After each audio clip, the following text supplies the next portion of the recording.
Hello students, रोज की तरह हम फिर एक बार आपके सामने हाजिर हैं फिजिक्स के एक नए टॉपिक के साथ। डियर स्टूडेंट्स, आज अपना जो फिजिक्स का टॉपिक है वो है वैद्युत प्रतिरोध। जी हाँ, इलेक्ट्रिक रेजिस्टेंस। वैद्युत प्रतिरोध, आखिर ये प्रतिरोध होता क्या है? वैद्युत प्रतिरोध का मात्रक क्या होता है? इसका विमीय सूत्र क्या होता है? वैद्युत प्रतिरोध किन किन बातों पर निर्भर करता है? इसको निरूपित कैसे करते हैं? आज हम पूरी चर्चा करेंगे वैद्युत प्रतिरोध के ऊपर। डियर स्टूडेंट्स, वैद्युत प्रतिरोध किसे कहते हैं सबसे पहले ये जान लेते हैं। वैद्युत प्रतिरोध का मतलब ये है कि जैसे कोई वैद्युत चालक किसी धारा के मार्ग में जो व्यवधान डालता है, जो रुकावट डालता है, जो बाधा पैदा करता है, उस रुकावट को, उस बाधा को उस वैद्युत चालक का वैद्युत प्रतिरोध कहते हैं। इसे आप फिर समझ लीजिए एक बार। वैद्युत प्रतिरोध का मतलब आखिर होता क्या है? कोई वैद्युत चालक धारा के मार्ग में जो रुकावट पैदा करता है, कोई वैद्युत प्रतिरोध धारा के मार्ग में जो बाधा उत्पन्न करता है, वो रुकावट, वो बाधा, वो व्यवधान ही कहलाता है वैद्युत प्रतिरोध, अर्थात इलेक्ट्रिक रेजिस्टेंस। और इसको प्रकट करते हैं कैपिटल आर से। डियर स्टूडेंट्स, यदि किसी चालक के सिरों पर विभवांतर V हो, किसी चालक के सिरों पर विभवांतर V हो और इस विभवांतर की वजह से उसमें प्रवाहित होने वाली धारा यदि I है, तो ओम के नियम के अनुसार, from Ohm's law, dear students, जो ओम का नियम है उसके अनुसार यदि किसी चालक की भौतिक अवस्था से मतलब जैसे चालक के ताप, चालक की लंबाई, चालक का क्षेत्रफल, यानी कि किसी चालक की भौतिक अवस्था में कोई परिवर्तन न किया जाए, तो चालक के सिरों पर उत्पन्न विभवांतर चालक में प्रवाहित धारा के अनुक्रमानुपाती होता है। अर्थात हम इसको ऐसे लिख सकते हैं V प्रोपोर्शनल I, या फिर हम इसको इस तरीके से भी लिख सकते हैं B/I इक्वल टू R। जो ये R है यही है प्रतिरोध। प्रतिरोध R इक्वल टू V/I। फिर एक बार समझिए कि आखिर ये वैद्युत प्रतिरोध होता क्या है। डियर स्टूडेंट्स, हमने आपको अभी बताया कि कोई चालक धारा के मार्ग में जो रुकावट डालता है, उस रुकावट को ही उस चालक का वैद्युत प्रतिरोध कहते हैं। इसे कैपिटल R से प्रकट करते हैं। यदि किसी चालक के सिरों पर विभवांतर V हो और उस विभवांतर की वजह से चालक में प्रवाहित धारा I है, तो ओम के नियम के अनुसार, अब बात आती है कि ओम का नियम क्या है। ओम के नियम के अनुसार किसी चालक की भौतिक अवस्था, जैसे उसका ताप, उसका क्षेत्रफल, उसकी लंबाई में कोई परिवर्तन न किया जाए, तो चालक के सिरों पर उत्पन्न विभवांतर उसमें प्रवाहित धारा I के अनुक्रमानुपाती होता है, अर्थात V प्रोपोर्शनल I। इसको हम इस तरीके से लिख सकते हैं V/I इक्वल टू R। जो ये R है यही रेजिस्टेंस है, यही प्रतिरोध है, तो प्रतिरोध R इक्वल टू V/I। तो ये है डियर स्टूडेंट्स वैद्युत प्रतिरोध का सूत्र, R इक्वल टू V/I। अब बात करते हैं इसके मात्रक की। प्रतिरोध का मात्रक,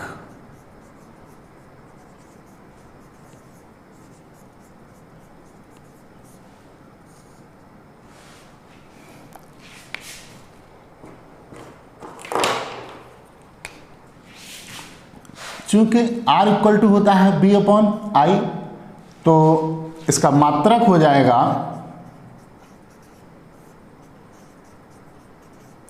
वोल्ट प्रति एम्पियर। लेकिन इसको लिखते हैं ओम से। इसका एक मात्रक ओम भी है, ओम यानी कि OHM, और इसको प्रकट करते हैं ग्रीक अक्षर ओमेगा से, ये जो है ये ओमेगा है। हालांकि ओमेगा दूसरे तरीके से भी बनाया जाता है, कोणीय वेग को भी ओमेगा से प्रकट करते हैं। ओमेगा ये भी है और ओमेगा ये भी है। ये कोणीय वेग को प्रकट करता है और ये ओम को प्रकट करता है। तो इस तरीके से डियर स्टूडेंट्स ये हो गया प्रतिरोध का मात्रक वोल्ट प्रति एम्पियर अथवा ओम। ओम को इस तरीके से हम प्रकट करते हैं ग्रीक अक्षर ओमेगा से। अब देखिएगा, चूंकि जो प्रतिरोध है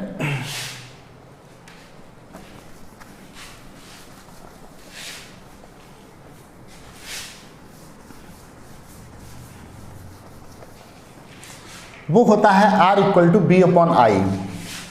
यदि V इक्वल टू 1 वोल्ट और जो धारा I है ये हो 1 एम्पियर, तो जो प्रतिरोध होगा, प्रतिरोध R इक्वल टू ये भी हो जाएगा 1 ओम।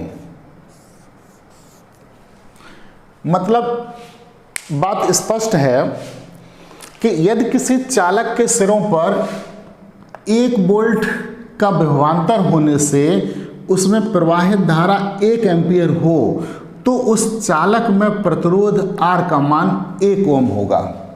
फिर एक बार समझिए, प्रतिरोध R बराबर होता है V अपॉन आई। यदि किसी चालक के सिरों पर विभवांतर V 1 वोल्ट हो और इस विभवांतर की वजह से चालक में प्रवाहित धारा I 1 एम्पियर हो, तो चालक में जो प्रतिरोध होगा R इक्वल टू वो होगा 1 ओम। अब देखिएगा स्टूडेंट्स,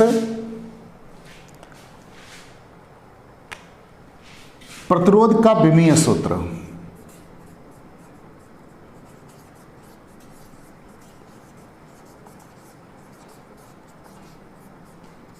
विमीय सूत्र, इसका विमीय सूत्र कैसे निकालेंगे? इसी सूत्र से निकाल लेंगे, R equal to V upon I से, अर्थात V का विमीय सूत्र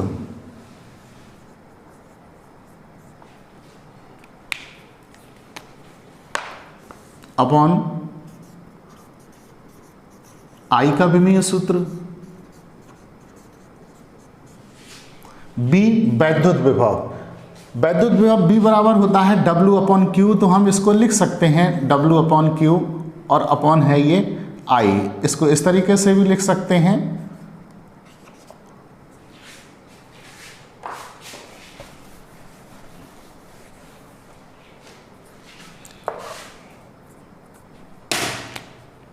मतलब यदि हम इसकी विमीय सूत्र निकालते हैं तो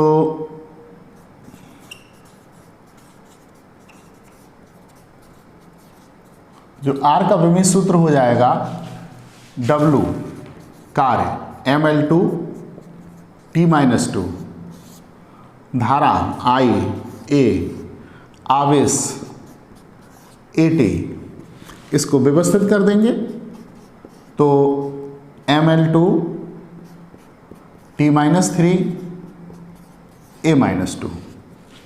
ml2 ऑलरेडी है, T ऊपर जाएगा माइनस को हो जाएगा t-3 A2 हो जाएगा, ऊपर जाएगा A-2। अब देखिएगा स्टूडेंट्स, हमने आपको बताया कि वैद्युत प्रतिरोध क्या होता है, वैद्युत प्रतिरोध का मात्रक क्या होता है, वैद्युत प्रतिरोध का विमीय सूत्र क्या होता है। अब हम जिक्र करते हैं कि आखिर किसी भी चालक का वैद्युत प्रतिरोध किन किन बातों पर डिपेंड करता है। डियर स्टूडेंट्स, यदि किसी वैद्युत चालक का वैद्युत प्रतिरोध कैपिटल R हो, चालक की लंबाई स्मॉल l हो, चालक के अनुप्रस्थ परिच्छेद का क्षेत्रफल कैपिटल A हो और चालक के पदार्थ का विशिष्ट प्रतिरोध अर्थात उसकी जो प्रतिरोधकता है वो हो रो, तो इनमें एक संबंध होता है।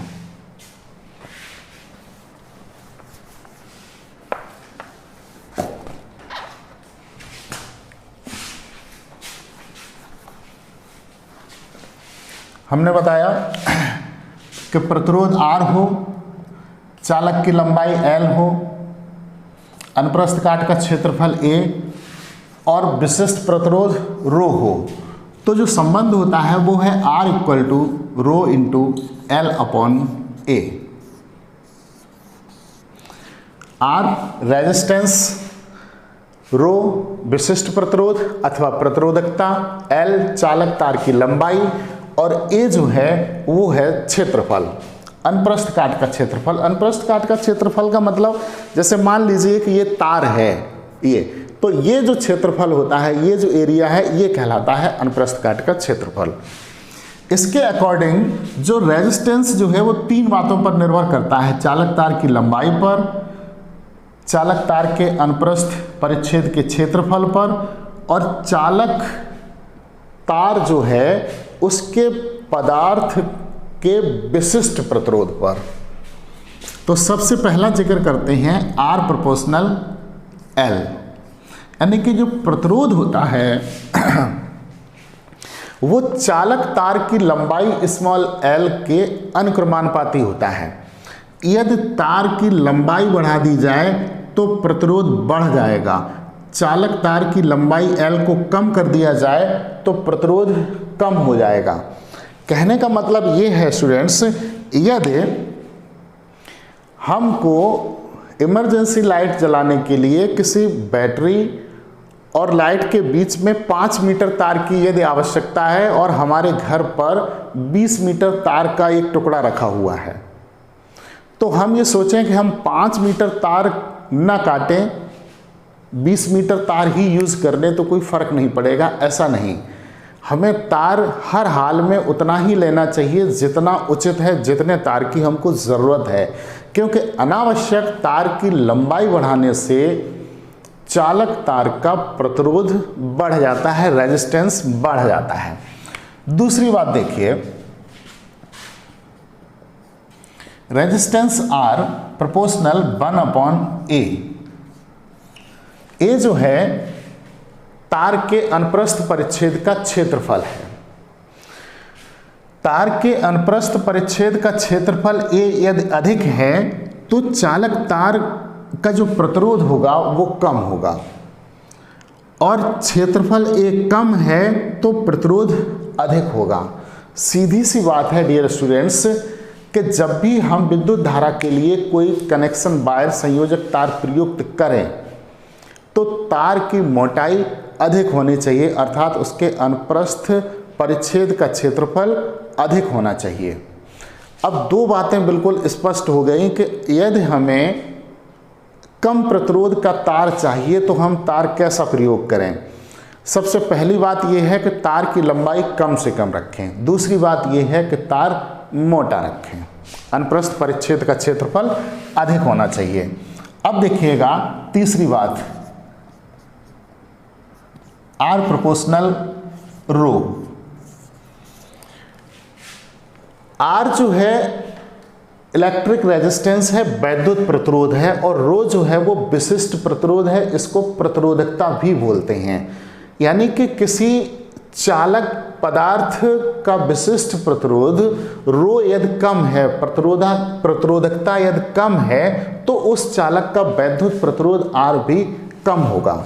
डियर स्टूडेंट्स, जितने पदार्थ ऐसे होते हैं जिनका विशिष्ट प्रतिरोध अर्थात प्रतिरोधकता कम होती है, जैसे सिल्वर, कॉपर, एल्यूमिनियम, गोल्ड, इनके संयोजक तार बना लिए जाते हैं क्योंकि विशिष्ट प्रतिरोध कम होने की वजह से इनका वैद्युत प्रतिरोध भी कम होता है। इसके उलट, इसके विपरीत कुछ पदार्थ ऐसे होते हैं जिनका विशिष्ट प्रतिरोध बहुत अधिक होता है, जैसे नाइक्रोम, मैग्नीन, कॉन्स्टेंटन। तो ऐसे चालक पदार्थों के संयोजक तार तो बनाते हैं लेकिन प्रतिरोध तार बनाते हैं, रेजिस्टेंस वायर, क्योंकि इनका विशिष्ट प्रतिरोध अधिक होने की वजह से वैद्युत प्रतिरोध भी अधिक हो जाता है।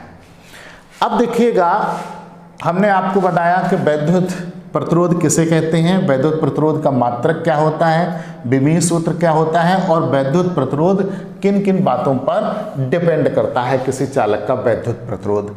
अब हम आपको बताते हैं कि वैद्युत प्रतिरोध का निरूपण कैसे करते हैं, आखिर इसको रिप्रेजेंट कैसे करते हैं। डियर स्टूडेंट्स, किसी वैद्युत परिपथ में यदि हमें प्रतिरोध लगाना है तो उसे इस तरीके से हम प्रदर्शित करते हैं, इस तरीके से, और ये इस तरीके से कहलाता है, जो रेजिस्टेंस लगा होता है उसको बोलते हैं नियत प्रतिरोध। यानी कि ये जो प्रतिरोध है न घट रहा है न बढ़ रहा है, ऐसा यदि प्रतिरोध है तो इस तरीके से लगाते हैं। यदि परिवर्ती प्रतिरोध है जो समय के साथ परिवर्तित हो रहा है तो इसी तरीके से सिंबल बना के उस पर इस तरीके से तीर का निशान लगा देते हैं, तो ये है हमारा परिवर्ती प्रतिरोध। साथ ही साथ हम डियर स्टूडेंट्स एक बात और आपको बताएं, ये बाह्य प्रतिरोध हैं, आउटर रेजिस्टेंस। एक आंतरिक प्रतिरोध और होता है, प्रतिरोध से रिलेटेड शब्द। आंतरिक प्रतिरोध इंटरनल रेजिस्टेंस, जो कि किसी सेल अथवा बैटरी को होता है और जिसको हम प्रकट करते हैं स्मॉल आर से, और इन रेजिस्टेंसेस को हम प्रकट करते हैं कैपिटल आर से। तो डियर स्टूडेंट्स, आज का अपना टॉपिक कैसा लगा हमको कमेंट्स करके अवश्य बताएं। Thank you.